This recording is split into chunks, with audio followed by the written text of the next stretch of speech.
Bismillahirrahmanirrahim. Assalamualaikum warahmatullahi wabarakatuh. Alhamdulillah alladzi ja'ala an-nikah min syari'ati sayyidina Rasulillah.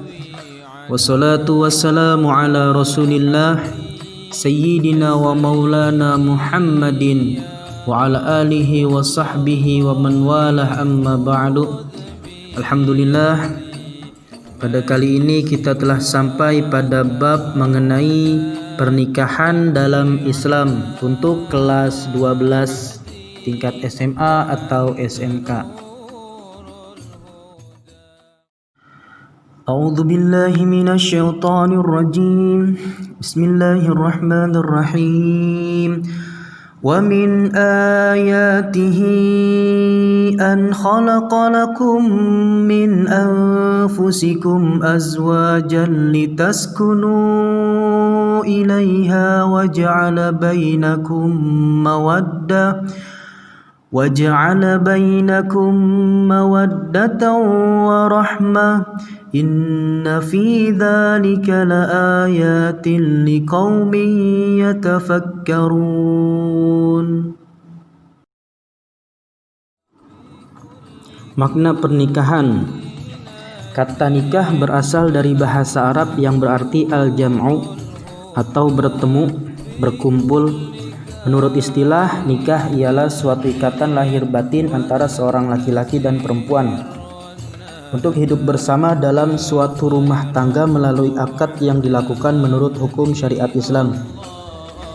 Fankihu ma taba lakum minan nisa'i, maka nikahilah perempuan yang kamu sayangi, yang kamu senangi. Quran surat An-Nisa ayat 3. Dalam kompilasi hukum Islam dijelaskan bahwa perkawinan adalah pernikahan, yaitu akad yang kuat atau mitsaqan ghalidha untuk menaati perintah Allah Subhanahu wa taala dan melaksanakannya merupakan ritual ibadah.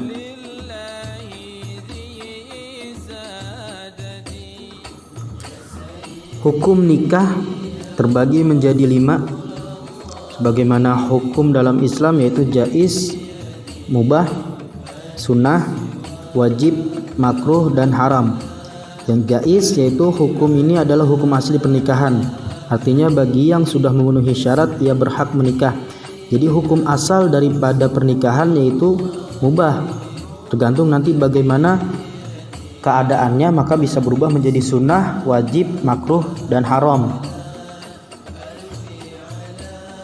Sunnah, hukum ini berdasarkan pemahaman bahwa siapa saja yang mampu memenuhi syarat nikah namun tidak khawatir berbuat zina, ia disunahkan melakukan pernikahan. Terus wajib, hukum ini dikenakan bagi yang sudah memenuhi syarat karena dikhawatirkan terjadi perzinahan, maka ia wajib melakukan pernikahan. Makruh, mempunyai keinginan menikah tetapi belum mampu memberi nafkah, sandang, pangan, dan papan. Haram, hukum ini dikenakan bagi siapa saja yang menikah namun mempunyai maksud yang buruk atau jahat, baik untuk pasangannya maupun diri sendiri. Misalkan ingin menikahi seseorang karena dendam, ingin balas dendam, itu berarti nikahnya haram gitu. Jadi tergantung situasi dan kondisi orang yang ingin menikah, yang akan menikah, yang menentukan apakah hukum nikah bagi dia itu sunnah atau wajib atau jaiz. Jadi tergantung setiap orang. Tujuan menikah. 1. Untuk memperoleh kebahagiaan dan ketenangan hidup. Sakinah, ketentraman dan kebahagiaan adalah idaman setiap orang. Nikah merupakan salah satu cara supaya hidup menjadi bahagia dan tentram, sebagaimana Allah Subhanahu wa taala berfirman, "Wa min ayatihi an khalaqa lakum min anfusikum azwajan litaskunu ilaiha." Dan diantara tanda-tanda kekuasaannya ialah Dia, Allah, menciptakan untukmu istri-istri dari jenismu sendiri, supaya kamu cenderung dan merasa tentram kepadanya. Yang kedua, untuk membina rasa cinta dan kasih sayang. Nikah merupakan salah satu cara untuk membina kasih sayang antara suami istri dan anak, sebagaimana Dalam ayat yang sama Quran surat Ar-Rum ayat 21, wa ja'ala bainakum mawaddatan wa rahmah, dan ia menjadikan di antaramu rasa kasih dan sayang. Yang ketiga, untuk memenuhi kebutuhan seksual yang sah dan diridhoi Allah Subhanahu wa taala. Keempat, untuk melaksanakan perintah Allah Subhanahu wa taala. Menikah merupakan pelaksanaan perintah Allah Subhanahu wa taala. Oleh karena itu, menikah akan dicatat sebagai ibadah. Allah Subhanahu wa taala berfirman, "Fankihu ma taba lakum minan nisa." Maka nikahilah perempuan-perempuan yang kamu sukai. Kemudian yang kelima, mengikuti sunnah Rasulullah sallallahu alaihi wasallam. Rasulullah sallallahu alaihi wasallam mencela orang yang hidup membujang, dan beliau menganjurkan umatnya untuk menikah sebagaimana sabda beliau dalam hadisnya, "An-nikahu sunnati faman raghiba an sunnati falaysa minni." Nikah itu adalah sunnahku, barang siapa tidak senang dengan sunnahku maka bukan golonganku. Kemudian yang keenam, untuk memperoleh keturunan yang sah. Allah Subhanahu wa taala berfirman, "Al-malu wal banun zinatul hayatid dunya." Harta dan anak-anak adalah perhiasan kehidupan dunia. Maka sebelum pernikahan berlangsung dalam agama Islam tidak dikenal istilah pacaran, tetapi dikenal dengan nama khitbah. Khitbah atau pinangan adalah penyampaian maksud atau permintaan dari seorang pria kepada seorang wanita untuk dijadikan istrinya, baik secara langsung atau oleh si peminang ataupun melalui perwakilan orang lain. Melihat muka dan telapak tangan wanita yang dipinang, berhak menerima pinangan itu dan berhak pula menolaknya. Apabila pinangan diterima, berarti antara yang dipinang dengan yang meminang telah terjadi ikatan janji untuk melakukan pernikahan. Maka si perempuan tidak boleh menerima pinangan dari lelaki lain itu semenjak diterimanya.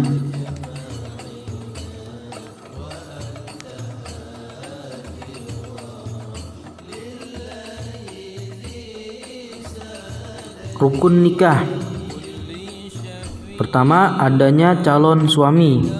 Calon suami di sini syaratnya harus beragama Islam atas kehendak sendiri tanpa paksaan, bukan muhrim, bukan mahram, dan tidak sedang ihram haji. Kemudian yang kedua, adanya calon istri. Calon istri juga syaratnya beragama Islam, tidak terpaksa, bukan mahramnya, tidak bersuami, tidak sedang dalam masa iddah, dan tidak sedang ihram haji atau umroh. Kemudian adanya yang ketiga, adanya wali perempuan. Wali ada dua, yaitu wali nasab dan wali hakim. Kemudian yang keempat, dua orang saksi. Nah, saksi di sini syaratnya yang pertama, Islam, dewasa, sehat akalnya, tidak fasik, hadir dalam akad nikah, dan diutamakan seorang laki-laki, ya. Kemudian yang kelima, akad ijab dan qabul dengan kata-kata nikah atau yang semakna dengan itu, berurutan antara ijab dan qabul. Saya nikahkan dan si mempelai saya terima. Nah, itu namanya ijab dan qabul.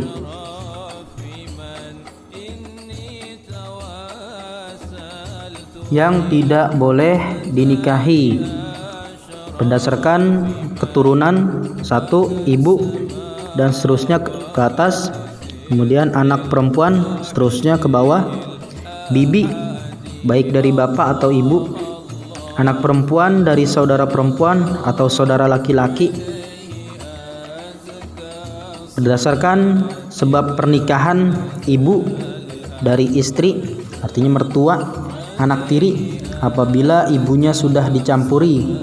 Nah, apabila belum, maka diperbolehkan dengan syarat menceraikan ibunya yang telah dinikahinya.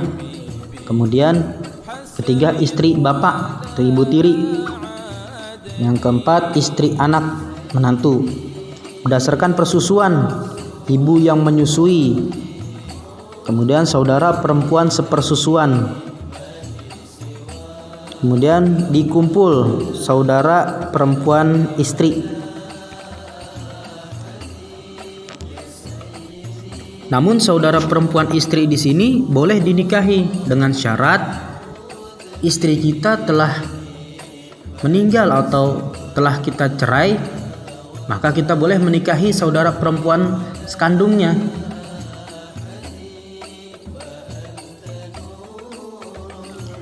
Wali nikah. Wali ada dua, yaitu wali nasab. Pertama yaitu wali yang mempunyai pertalian darah dengan mempelai wanita yang akan dinikahkan. Yang pertama yaitu ayah kandung, kemudian kakek, saudara laki-laki sekandung, saudara laki-laki seayah, anak laki-laki dari saudara laki-laki sekandung, jadi keponakannya. Kemudian anak laki-laki dari saudara laki-laki seayah, keponakannya juga. Kemudian saudara laki-laki ayah yang seayah dengan ayah, artinya pamannya. Anak laki-laki dari saudara laki-laki ayah yang sekandung, anak pamannya. Kemudian anak laki-laki dari saudara laki-laki yang seayah dengan ayah, sama, anak pamannya.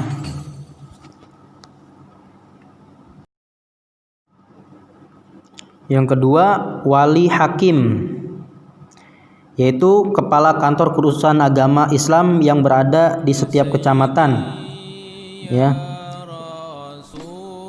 Wali hakim bertindak sebagai wali nikah apabila memenuhi kondisi. Misalkan wali nasab itu benar-benar tidak ada, yang lebih dekat tidak memenuhi syarat, dan wali yang lebih jauh tidak ada, wali akrab tidak ada. Pokoknya benar sudah dicari semaksimal mungkin tidak ada wali nasab, maka dipergunakanlah wali hakim.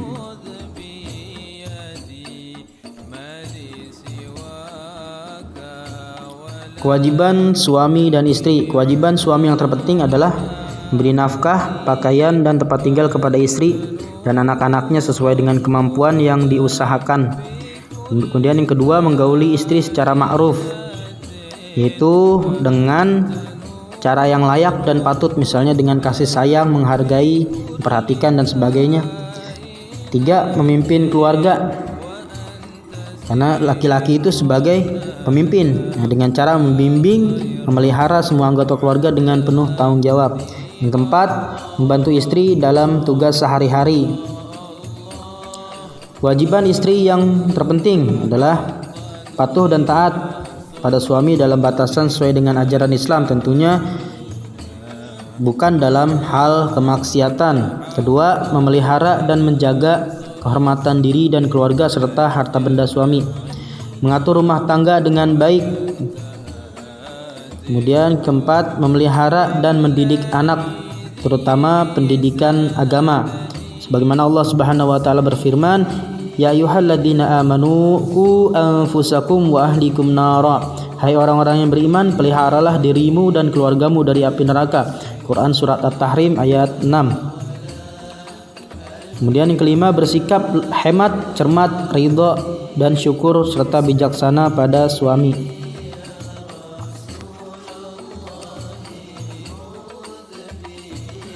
Hak suami dan istri. Hak suami atas istri ditaati dalam seluruh perkara kecuali maksiat. Sebagaimana sabda Rasulullah SAW, hanyalah ketaatan itu dalam perkara yang ma'ruf. Hadis riwayat Bukhari dan Muslim. Kedua, dimintai izin oleh istri, misalkan izin keluar rumah, terus izin jika dia mau beribadah seperti puasa di tengah malam, harusnya dia menemani tidur suaminya, maka dia izin untuk sholat malam, misalkan seperti itu. Kemudian yang keempat, disyukuri kebaikan yang diberikan. Istri harus mensyukuri atas setiap pemberian suaminya. Hak suami atas istri. Hak istri atas suami: mendapat mahar dari suaminya, mendapat perlakuan yang patut dari suaminya. Rasulullah SAW bersabda, mukmin yang paling sempurna imannya adalah yang paling baik akhlaknya, dan sebaik-baik kalian adalah yang paling baik terhadap istri-istrinya. Hadis riwayat At-Tirmizi. Yang ketiga, mendapatkan nafkah, pakaian, dan tempat tinggal dari suaminya sebagaimana sekemampuan suaminya. Misalkan masih mengontrak, maka tidak masalah mengontrak selama sang suami masih bertanggung jawab menyediakan tempat tinggal untuk istrinya. Kemudian yang kelima, mendapatkan bimbingan dari suaminya agar selalu taat kepada Allah Subhanahu wa taala.